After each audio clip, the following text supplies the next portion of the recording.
कुंभ राशि बंधुगण शनिदेव एक शेष वार्ता पठाई। आज राति 12 आरंभ करी 3टी घटना तुम जीवन रे आघात देवाको जाउछि। सेगुड़िक शुणिबा परे तुमे पागल होइजिब।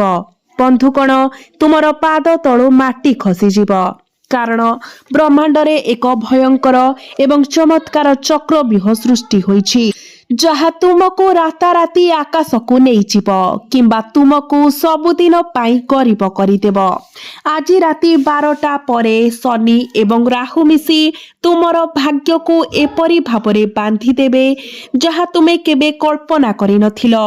मु तुमको हाथ जोड़ी अनुरोध करुछि, आजिर वीडियो को तुच्छ भावी परित्याग करिपार भयंकर भूल कर नाही, नचेत काली सकाळे उठिबा परे तुम पाखरे पश्चाताप व्यतीत आउ किछि रहिबो नाही। कारण जो अंधकार शक्ति वर्ष वर्ष धरी तुमर प्रगति को बाधा देउछि, जो माने तुमर विनाश पाई गात खोली तुमको मधुर बोली अभिनय करुथिले, सेमाने आज प्रकाश पाइबाकू जाउछंती। तुमे बहुत कांदीछ, एकांतरे बहुत कष्ट पाइछ, बहुत दारिद्र्यता सह्य करिछ, निज लोकंक ठारू ताच्छल्य सह्य करिछ। तुमे प्रत्येक टंकार रक्त एवं झाल बुहाइछ एवं बदलरे तुमे केवल विश्वासघातकता एवं निराशा पाइछ। एबे एही सेही शेष समय ब्रह्मांडर सेही सर्वोच्च एवं रहस्यमयी शक्ति तुम घर को आसी पहुंची। तुम भाग्यर द्वार खोला हबाकू जाउछि, भांगिबाकू जाउछि, किंतु एवं यह किंतु बहुत बड़। एकमात्र शर्त हेउछि तुमे परवर्ती 10 मिनिट मोर प्रत्येक शब्द को गभीर भावरे सुनिबाको पड़िबो। गोटे छोट भूल, गोटे छोट स्किप तुमर आगामी सौभाग्य को सबुदिन पाई नष्ट करि पारे। कारण तुमे अजाणतरे तुमर दैनंदिन जीवन रे निज द्वार रे एपरी किछि करिथाओ जहा आपणकर द्वाररू खुशी को फेराई दिए एवं घर को दारिद्र्यता को निमंत्रण करि थाए। आज एही वीडियो रे मु 5टी भयंकर चेतावनी एवं 3टी गुप्त प्रतिकार कहिबाकू जाउछि, जहा तुमर 9टी ग्रह को दोहलाई देव। सावधान रुह। आगामी 7 दिन मध्यरे एक अजଣା छाया, एक शक्तिशाली शक्ति तुमर द्वार रे ठक ठक करिबाकू जाउछि। एहा एक फकीर किंबा एक मूक पशु रूप रे आसीपारे। जदि तुमे एहाकू प्रत्याख्यान कर, जदि तुमे एही दिव्य संकेत को बुझी न पार, तेबे निज को निज भाग्य को लात मारिथिबा परी मने करिब। तुमे बहुत दूर बुलिछ, कपटी बाबांक कबल रे हजि जाइछ। तुमे तुमर कष्ट अर्जित टंका तात्रिक मानक उपरे नष्ट करिछ, जे माने केवल भयभीत एवं लूट करिथिले। किंतु एठारे तुमे गोटिए भी टंका हराइबो नाही। एठारे केवल तुमर ध्यान आवश्यक, जहा तुमर नरकमय जीवन को स्वर्ग रे परिणत करिबार एकमात्र चाबिकाठी। वर्ष वर्ष धरी तुमर कुंडली रे थिबा महान दारिद्र्य जोग आज मु एहाकू भांगिबार निश्चित रहस्य प्रकाश करिबाकू जाउछि। तेणु तुमर आखि एवं कान खोला रख, सांसारिक विषय गुड़ी को भूली जाओ एवं एही वीडियो को शेष पर्यंत देख, कारण यह कोनोसी साधारण वीडियो, कारण यह तुमर भाग्यर बंद ताला एवं आज मु एहाकू भांगी तुमको भांगिबा पाई हातुड़ी देबी। कारण बंधुगण मु भल भाबरे जाने जे तुमर जीवन आउ समान नाही। तुमर भाग्य तुमको आग्रही करुछि। तुमर भाग्य कौन तुमको आग्रही करुछि? तुमे प्रत्येक मुहूर्त रे छोट छोट कथा पाई कांदुछ। तेणु बंधुगण तुमर जीवन तुम हाथ रे। एही छोट वीडियो देखी तुमे तुमर जीवन परिवर्तन करि पारिबो, नचेत तुमे एहाकू अणदेखा करि पारिबो। कारण एपरी वीडियो प्रायतः आसे नाही। हाँ, मु तुमको कहूछि, आगामी 24 घंटा मध्यरे तुमर शत्रु को संबोधित एक शोकपत्र तुमर द्वार रे पहुंचिबो। एबे बंधुगण 3टी बड़ झटका एक कालीन आसुछि। तेणु एही 3टी झटका को ध्यान देई सुन। तुमे किछि घटना सामना को आसुथिबार देखिबो, जहा तुमर हृदय को थराई देबो। କିନ୍ତୁ ଟିକେ ଅପେକ୍ଷା କର, କାରଣ ଗ୍ରହମାନଙ୍କର ଭୟଙ୍କର ଯୁଦ୍ଧ ବାହାରୁ କମ୍ ଏବଂ ଭିତରୁ ଅଧିକ ଆରମ୍ଭ ହୁଏ। ବନ୍ଧୁଗଣ, ଯେତେବେଳେ ତୁମର କୁଣ୍ଡଳୀରେ ଗ୍ରହମାନଙ୍କର ମଧ୍ୟରେ ସଂଘର୍ଷ ହୁଏ, ତୁମେ ତୁମର ଜୀବନରେ ଅନେକ ମୋଡ଼ ଅନୁଭବ କର। ତୁମେ କେବେ ସମ୍ପର୍କ ଭାଙ୍ଗିବାର ଦେଖିଛ କି? କେତେବେଳେ ତୁମେ ଟଙ୍କା ପାଇଁ ଆଗ୍ରହୀ ହୋଇଛ, କିମ୍ବା କେତେବେଳେ ତୁମେ କୌଣସି ଗମ୍ଭୀର ରୋଗର ଶିକାର ହୋଇଛ। ଏବେ ଦେଖ, ଗ୍ରହ ସଂଘର୍ଷ ସାଧାରଣ ନୁହେଁ। ଯେତେବେଳେ କୁଣ୍ଡଳୀରେ ଗ୍ରହ ସଂଘର୍ଷ ହୁଏ, ସେମାନେ ପ୍ରଥମେ ଜଣେ ବ୍ୟକ୍ତିଙ୍କ ଚିନ୍ତାଧାରାକୁ ପ୍ରଭାବିତ କରନ୍ତି। ଏହିଠାରେ ଜଣେ ବ୍ୟକ୍ତିଙ୍କର ଚିନ୍ତାଧାରା ଭାଙ୍ଗିବା ଆରମ୍ଭ କରେ, ନିଷ୍ପତ୍ତି ଅସ୍ଥିର ହୋଇଯାଏ ଏବଂ ତାପରେ ଜୀବନର ଡଙ୍ଗା ବୁଡ଼ିବା ଭଳି ଅନୁଭବ ହୁଏ। କାରଣ ଯେତେବେଳେ ଗ୍ରହ ସଂଘର୍ଷ ହୁଏ, ଜଣେ ବ୍ୟକ୍ତିଙ୍କର ମନ କାମ କରିବା ବନ୍ଦ କରିଦିଏ। ପ୍ରକୃତରେ ଏହି ତିନୋଟି ଆଘାତ ସବୁବେଳେ କାହାର ମୃତ୍ୟୁର କାରଣ ହୁଏ ନାହିଁ। ଏହା ତିନୋଟି ଆଘାତର ପ୍ରତୀକ। ପ୍ରଥମ ଆଘାତ ହେଉଛି ସେହି ରକ୍ତ ସମ୍ପର୍କର ଫାଟ, ଯେଉଁମାନଙ୍କର ଶିରା ପ୍ରବାହିତ ରକ୍ତରେ ସମାନ। ସେହି ସମ୍ପର୍କରେ ଫାଟ ଏକ ସାଧାରଣ କଥା ନୁହେଁ। ଦେଖନ୍ତୁ, ପିତାମାତାଙ୍କ ଶେଷ ଆଶା ହେଉଛି ସେମାନଙ୍କ ପିଲାମାନେ। ବର୍ତ୍ତମାନ ମୁଁ ଆପଣଙ୍କୁ କହିବାକୁ ଚାହେଁ, ଆଗାମୀ 24 ଘଣ୍ଟା ମଧ୍ୟରେ ଆପଣଙ୍କ ପିତାମାତାଙ୍କୁ ଆପଣଙ୍କର ବହୁତ ଆବଶ୍ୟକତା ପଡ଼ିବ। ଆପଣଙ୍କର ପିତାମାତା କୌଣସି ସମସ୍ୟାରେ ଅଛନ୍ତି।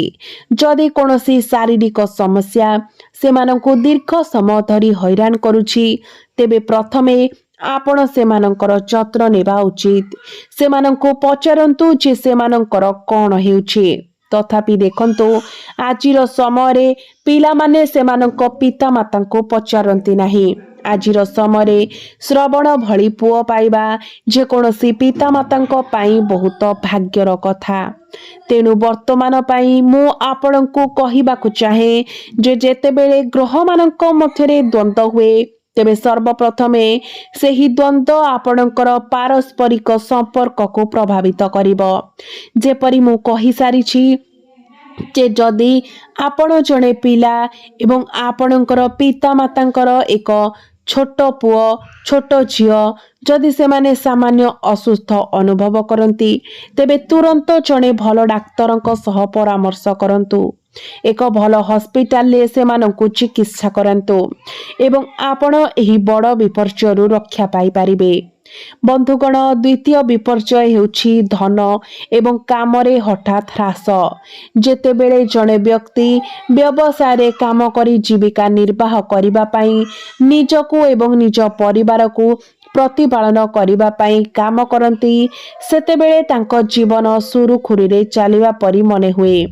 କିନ୍ତୁ ଯେତେବେଳେ କାମ ହଠାତ୍ ବନ୍ଦ ହୋଇଯାଏ କିମ୍ବା ବିପର୍ଯ୍ୟୟର ସମ୍ମୁଖୀନ ହୁଏ, ଡଙ୍ଗା ପ୍ରାୟ ବୁଡ଼ିଯାଏ। ତେଣୁ ମୁଁ ଆପଣଙ୍କୁ କହିବାକୁ ଚାହୁଁଛି, ଯଦି ଆପଣ ବ୍ୟବସାୟ ଚଳାଉଛନ୍ତି, ତେବେ ଆଜିକାଲି ବିଶ୍ୱାସ ଟଙ୍କା ଅପେକ୍ଷା ଅଧିକ ଗୁରୁତ୍ୱପୂର୍ଣ୍ଣ ଏବଂ ମୁଁ ଗ୍ୟାରେଣ୍ଟି ଦେଉଛି, ଏହି ବିଶ୍ୱାସର ଆପଣଙ୍କ ପାଇଁ ମୂଲ୍ୟବାନ ହେବ। ବନ୍ଧୁଗଣ, ଆଗାମୀ 24 ଘଣ୍ଟା ମଧ୍ୟରେ ଆପଣଙ୍କର ଏକ ବଡ଼ କ୍ଷତି ହେବ। ବର୍ତ୍ତମାନ ତୃତୀୟ ବିପର୍ଯ୍ୟୟ ଦେଖନ୍ତୁ, ଯାହା ଆପଣଙ୍କ ମାନସିକ ଶାନ୍ତିକୁ ଭାଙ୍ଗି ଦେଇପାରେ।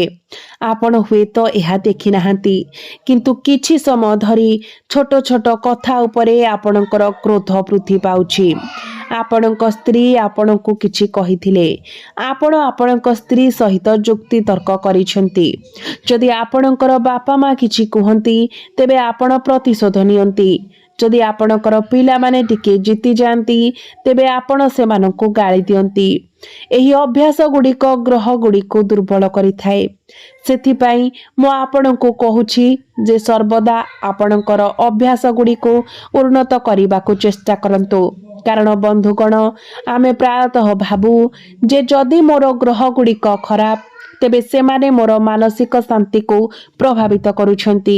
କିନ୍ତୁ ନା, ବାସ୍ତବରେ ତୁମର ଗ୍ରହ ଗୁଡ଼ିକ ଖରାପ ନୁହେଁ, तुमर खराब अभ्यास गुड़िक संशोधन करने आवश्यक। बंधुगण, तुमे तुमर प्रियजन कथबार्तार ताच्छल्य शुण, तुमे सेमानक परामर्श ईर्षा देखुछ एवं तुमे सेमानक परिवारर चिंतार हस्तक्षेप देखुछ। हाँ बंधुगण, यह एथिपाई कारण जे तुमर चिंताधारा एते दुर्बल हो जाइछि। जदि केही तुम पाई भल करने को चेष्टा करती तेबे तुमे सेही भलरे सेही व्यक्तिंक स्वार्थ देखिब। तथापि यह मध्य सत्य जे आजिर कलिजुगरे केही कहार मंगल चाहती नहीं।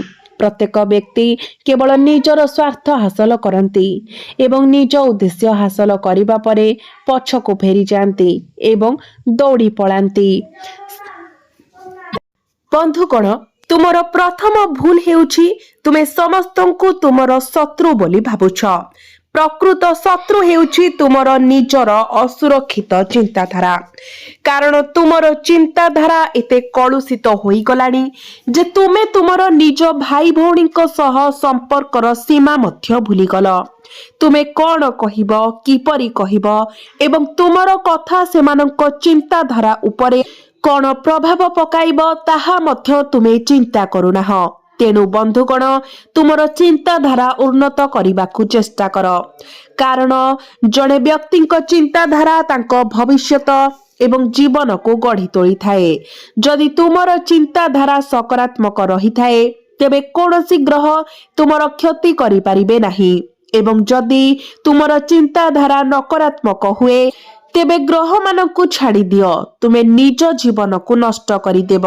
देख, जेतेबेले जड़े व्यक्ति निज कार्यर दायित्व नेबा बंद करि दिए एवं प्रत्येक विफलता को भाग्य उपरे दोष दिए सेतेबेले ग्रह अशांति आरंभ हुए। तेणु तुमर राशिफल किंबा तुमर ग्रह गुड़िक खराब नुहे। एठारे प्रकृतरे खराब हेउछि तुमर उद्देश्य जहा तुमको आगकु नै पारिबो नाही। जेतेबेले तुमर जीवन रे सफलता एवं भाग्य मध्यरु गोटिए बाछिबार सुजोग पाइछ, तुमे भाग्य को बाछिब एवं सेहिठारु तुमर रणनीति खराब हेबा आरंभ हो जाइछि। भाग्य को बाछ नाही, कठिन परिश्रम को बाछ, कार्य को बाछ, आत्मविश्वास को बाछ। हाँ बंधुगण, तुमे केबे लक्ष्य करिछ कि तुमे काम करिबा विलंब करुछ, तापरे शेष मुहूर्त रे भयभीत होई अधा मन देई काम शेष करुछ एवं तापरे जेतेबेले फलाफल खराब हेउछि तुमे कहुछ मोर ग्रह नक्षत्र खराब, मोर भाग्य खराब, मोर भाग्य एथिपाई दायी नुहे, मु केवल दुर्भाग्य, मु जहा भी करे ताहा बिगड़ी जाए। तेणु ना, मु तुमको कहिबाको चाहूची जे तुमर ग्रह नक्षत्र तुमर भाग्य ए सब किछि खराब नुहे।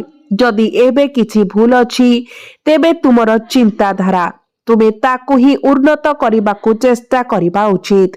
द्वितीय रे सबुठारु बड़ भूल हेउछि जहा तुमे केवल आजि नुहे बरं बहु दिन धरि करूछ।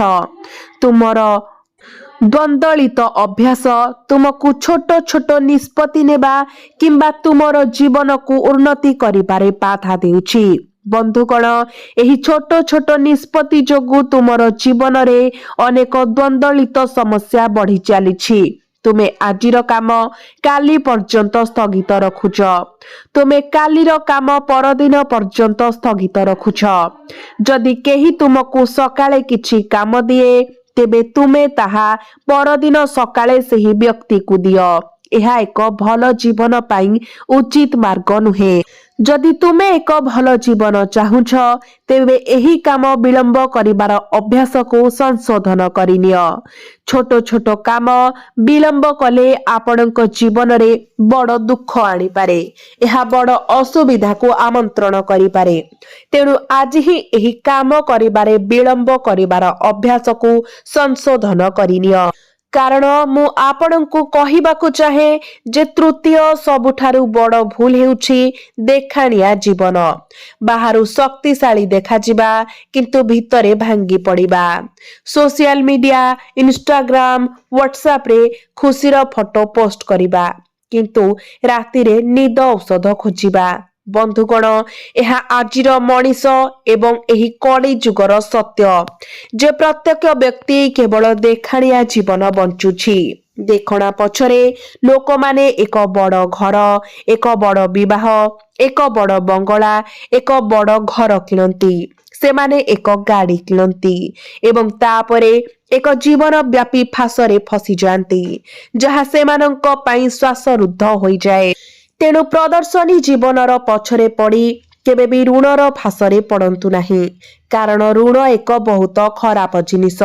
तथापि जदि आपण निजर स्वप्न पूरण करने चाहूचंती तेबे प्रथमे कठिन परिश्रम करंतु एवं सक्षम हुअन्तु, कारण परमेश्वर प्रत्येक व्यक्ति को सेमानंकर क्षमता अनुसार ही कार्य दियंती। केतेक समय जेतेबेले पनीपरिबारे अत्यधिक लुण मिसी जाए यह स्वाद को नष्ट करि दिए, सेहीपरि जेतेबेले आमे आमर योग्यता थारु अधिक एवं सामर्थ्य थारु अधिक पांती आमे उच्चरे उड़ीबा आरंभ करू एवं आमर जीवन को निजे निज हाथ रे नष्ट करि देउ।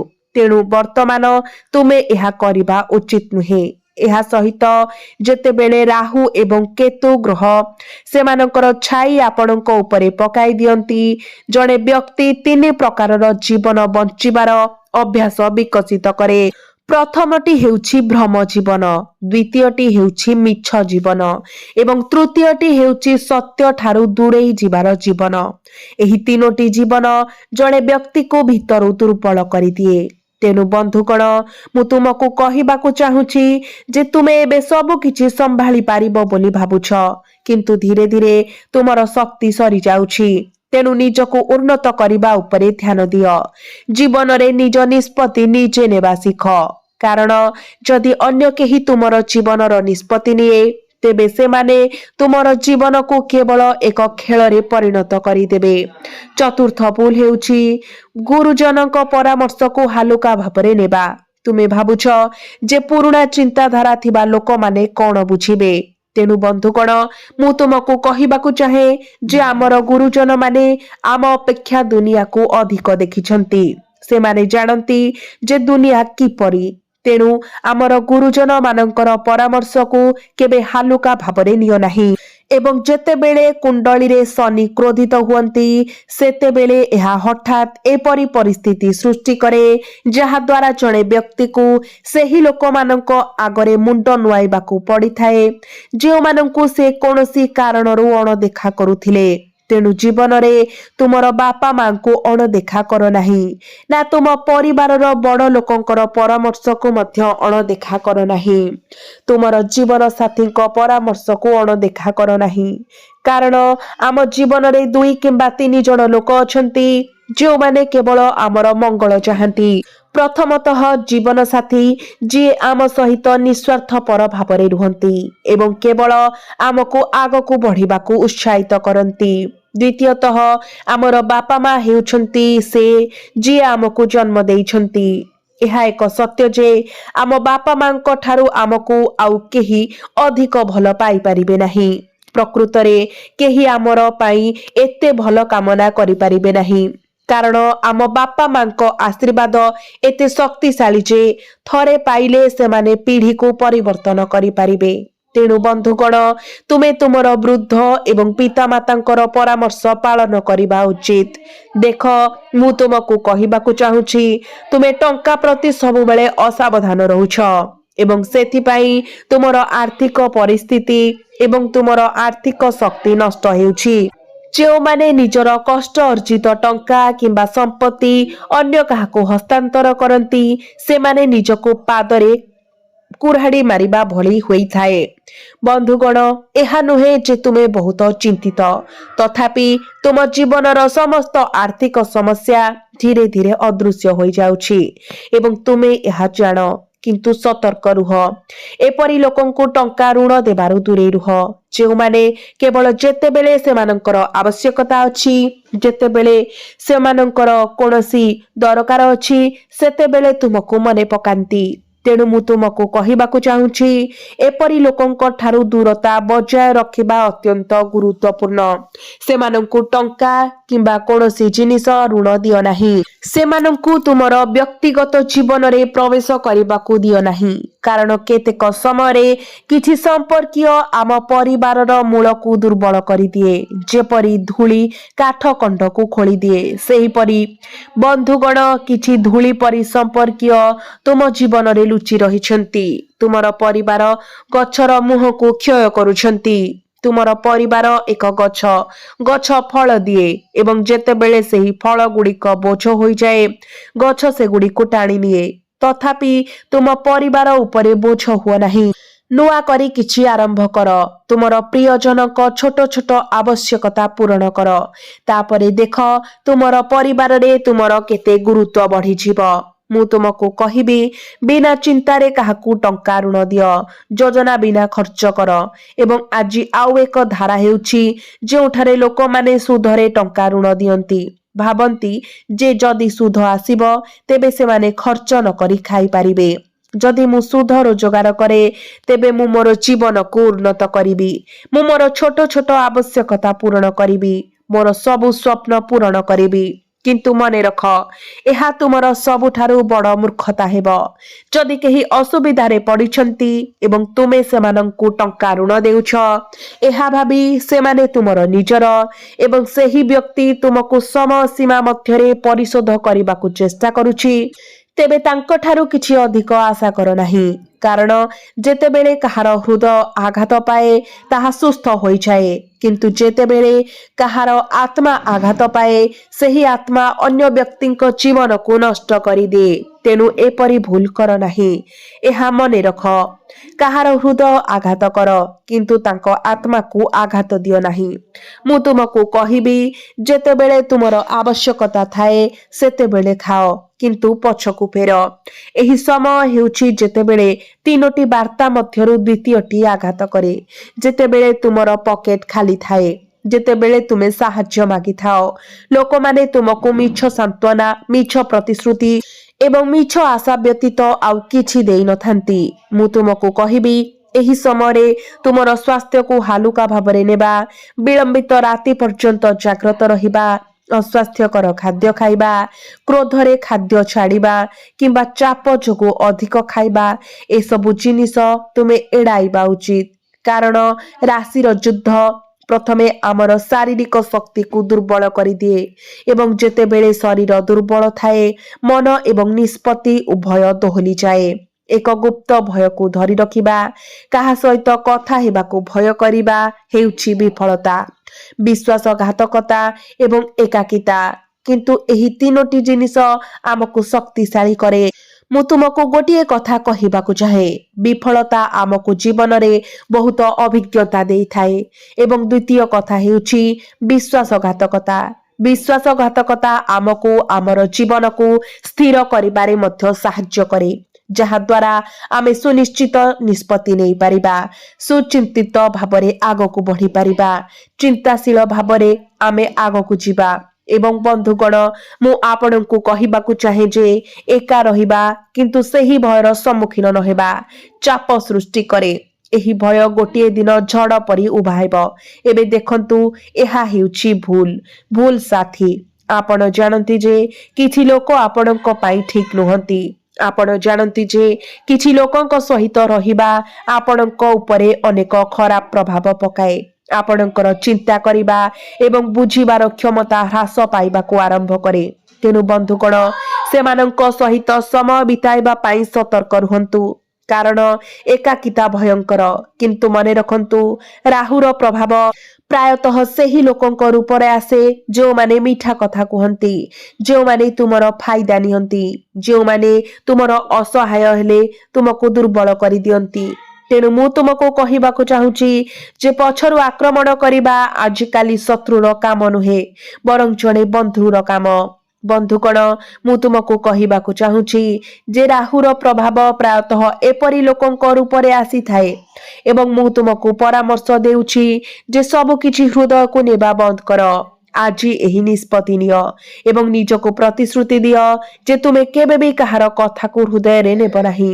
କାରଣ ଛୋଟ ଛୋଟ ଜିନିଷ ଆମ ହୃଦୟକୁ ଭିତରୁ ଖାଲି କରିଦିଏ। ଯେପରି ଗୋଟିଏ ବେଲୁନ ପବନରେ ପୂର୍ଣ୍ଣ ହୋଇଥାଏ ଏବଂ ଅନ୍ୟଟି ଖାଲି ଥାଏ। ଯେତେବେଳେ ବାୟୁ ମୁକ୍ତ ହୁଏ ବାୟୁ ଡିଫ୍ଲେକ୍ଟ ହୋଇଯାଏ, କିନ୍ତୁ ଯେତେବେଳେ ଏକ ବେଲୁନ ପବନରେ ପୂର୍ଣ୍ଣ ହୁଏ ଏହା ବେଲୁନକୁ ଭୁଲିଯାଏ। ମୁଁ ତୁମକୁ କହୁଛି ଯେ ଛୋଟ ଛୋଟ ଜିନିଷକୁ ହୃଦୟକୁ ନେବା ପରିବର୍ତ୍ତେ ତୁମ ମନରେ ସୃଷ୍ଟି ହେଉଥିବା ଅନାବଶ୍ୟକ ନକାରାତ୍ମକ ଚିନ୍ତାଧାରାର ବେଲୁନକୁ ଫାଟିବାକୁ ଦିଅ। ମୁଁ ତୁମକୁ କହିଦେଉଛି, ଛୋଟ ସମାଲୋଚନାକୁ ଅପମାନ ଭାବିବା, ଛୋଟ ଦୂରତାକୁ ବିଶ୍ୱାସଘାତକତା ଭାବିବା, ଏସବୁ କଥା ମାନସିକ ଶାନ୍ତିକୁ ନଷ୍ଟ କରିଦିଏ। ନିଜକୁ ମିଛ କହିବା ବନ୍ଦ କର। ମୁଁ ଠିକ ଅଛି, ମୋର କିଛି ଚିନ୍ତା ନାହିଁ, ସବୁ କିଛି ନିୟନ୍ତ୍ରଣରେ ଅଛି। ଗଭୀର ଭାବରେ ତୁମେ ଜାଣ ଯେ କିଛି ବି ନିୟନ୍ତ୍ରଣରେ ନାହିଁ, କିଛି ଭାଙ୍ଗି ଯାଉଛି। ଗ୍ରହ ଗୁଡ଼ିକ ପୂର୍ଣ୍ଣ ଗତିରେ ଅଛନ୍ତି। ଏହା ପ୍ରକୃତରେ ଏକ ଚେତାବନୀ, ଦଣ୍ଡ ନୁହେଁ। ଯେତେବେଳେ ମଙ୍ଗଳ ଏବଂ ଶନି ପରସ୍ପରର ମୁହାଁମୁହିଁ ହୁଅନ୍ତି ଜୀବନରେ ସଂଘର୍ଷ ବୃଦ୍ଧି ପାଏ, କିନ୍ତୁ ସେହି ସଂଘର୍ଷ ମଧ୍ୟ ବ୍ୟକ୍ତିକୁ ଶକ୍ତିଶାଳୀ କରିଥାଏ ଏବଂ ସେହି ଶକ୍ତି ହେଉଛି ଜୀବନ। ବନ୍ଧୁଗଣ, ପ୍ରଶ୍ନ ହେଉଛି ଆପଣ ସଂଘର୍ଷରୁ ଦୌଡ଼ିବେ ନା ଏହାର ସମ୍ମୁଖୀନ ହେବେ?